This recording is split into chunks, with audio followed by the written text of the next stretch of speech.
या प्रकल्पाला जवळपास याची किंमत ही 95,000 कोटीपर्यंत आहे।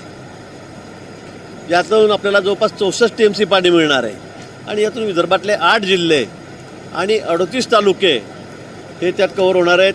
त्यांना या ठिकाणी पाणी मिळणार आहे। जवळपास 10 लाख एकर जमीन सिंचनाखाली येणार आहे। उद्योगांनाही पाणी मिळणार आहे। पिण्याच्या पाण्याचे बहुतांशी प्रश्न या प्रकल्पामुळे या ठिकाणी सुटणार आहे आणि म्हणून मला वाटतं की हा अतिशय महत्त्वाकांक्षीचा प्रकल्प विदर्भासाठी त्या ठिकाणी आहे आणि कालच परवाच याला कॅबिनेटमध्ये प्रशासकीय मान्यता मी दिलेली आहे। लवकरच याचं टेंडर काल सुरुवात होईल। इतर काही परवानग्या आहेत त्या आम्ही त्या ठिकाणी घेतलेल्या आहेत। काही 2-3 परवानग्या राहिलेल्या आहेत त्यासुद्धा तात्काळ मी त्या ठिकाणी घेणार आहोत। पण मी पुन्हा सांगेल की विदर्भातला जो दुष्काळी भाग आहे त्यात विशेष करून जवळपास 8 जिल्हे याच्यामध्ये येतात। नागपूर, वर्धा, अमरावती, यवतमाळ, अकोला, बुलढाणा, वाशिम, भंडारा असे 8 जिल्हे या नदीजोड प्रकल्पामुळे कव्हर होणार आहेत आणि म्हणून हा प्रकल्प विदर्भासाठी एक वरदान ठरणारा प्रकल्प आहे।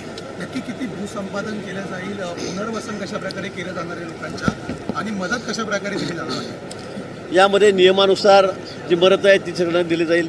जवळपास 34,000 हेक्टर जमीन यामध्ये संपादित केली जाणार आहे व त्यामध्ये फॉरेस्टची जमीन आहे, खाजगी जमीन आहे। याच्यामध्ये जवळपास 20 किलोमीटरचं टनेल आहे। हे पाणी नेताना 20 किलोमीटर टनेलच्या माध्यमातून हे पाणी नेलं जाणार आहे आणि लवकरात लवकर हा प्रकल्प व्हावा असा आमचा प्रयत्न आहे। याची जरी आपण मुदत 10 वर्ष म्हटली असली तरी पण टप्प्याटप्प्याने हा प्रकल्प आम्ही पूर्ण करू आणि टप्प्याटप्प्याने आम्ही पाणी देत 10 वर्षापर्यंत 100% हा प्रकल्प पूर्ण करू। यासाठी 60% जो खर्च आहे जवळपास 55,000 कोटीतला केंद्र शासन देणार आहे। 40% राज्य सरकार यावर खर्च करणार आहे। केंद्राची खूप भरीव मदत या प्रकल्पासाठी होणार आहे।